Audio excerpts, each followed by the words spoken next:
নমস্কার বন্ধুরা, শাশুড়ি বৌমার কিচেনে আপনাদেরকে স্বাগত জানাই।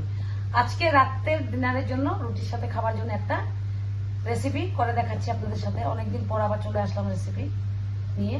দেখুন আমি কি কি নিয়েছি। এখানে নিয়েছি পনির, এখানে আধা কেজি পরিমাণ পনির আছে। এটাকে আমি ম্যাশ করে নিয়েছি হাত দিয়ে, এভাবে আমি ম্যাশ করে নিয়েছি। কাঁচা লঙ্কা, রসুন কুচি, পেঁয়াজ কুচি, টমেটো আর ধনে পাতা, আর আদা আমি গ্রেট করে নিয়ে নেব, ভুলে গেছি আদাটা নিতে। দেখুন আমি কি কি করছি। কড়াই বসিয়ে দিয়েছি, এখন রিফাইন তেল দিয়ে দেব। এই রান্নাটা সাদা তেলে হবে। তেলটা গরম হয়ে গেছে, এখন ছোট করা রসুনটা দিয়ে দিলাম, দিয়ে অল্প লাল করে ভেজে নেব। এখন আমি পেঁয়াজ কুচিটা দিয়ে দেবো। পেঁয়াজটা অল্প বেশি করে দেবেন। পেঁয়াজটা এখন আমি লাল করে ভেজে নেব। এখন কাঁচা লঙ্কাটা দিয়ে দিলাম, টমেটো কুচিটা দিয়ে দিলাম, দিয়ে এখন ভালো করে ভেজে নেব। এখন আমি এক এক করে মশলা দিয়ে দেবো। নুন দিয়ে দিলাম, হলুদ দিয়ে দিলাম, লাল লঙ্কা গুঁড়ো দিয়ে দিলাম,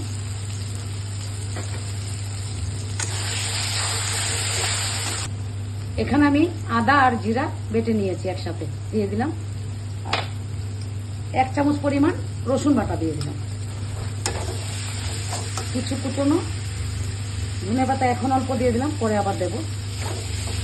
দিয়ে মশলাটাকে ভালো করে কষিয়ে নেব। দেখুন আমি মশলাটাকে ভালো করে কষিয়ে নিয়েছি। এখন গ্রেট করে রাখা পনিরগুলো দিয়ে দেব। আপনারা এটা ভাতের সাথে, রুটির সাথে, পরোটা, নান, যার যেরকম পছন্দ আপনারা খেতে পারবেন রাতে।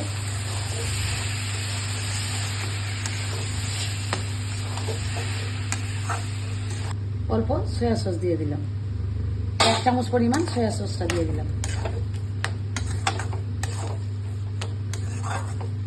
এখন আমি অল্প উপর থেকে কসুরি মেথি পাতা দিয়ে দেবো। আপনারা চাইলে না দিতে পারবেন, আমি দিয়ে দিলাম।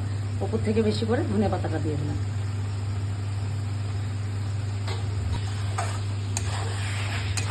দেখুন আমার পনির ভুর্জি রেডি। এখন উপর থেকে অল্প গোলমরিচের গুঁড়ো দিয়ে নামিয়ে নেব। আর আপনাদের সাথে দেখা করছি সার্ভ করে।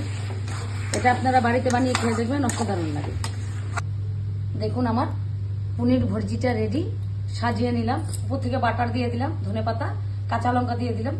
এই আমাদের রেসিপি যদি ভালো লেগে থাকে লাইক করবেন, শেয়ার করবেন, আমার চ্যানেলটাকে সাবস্ক্রাইব করে দেবেন। আর আপনারা বাড়িতে এটা বানিয়ে খেয়ে দেখবেন, আমি মনে করি ভালোই লাগবে। ধন্যবাদ।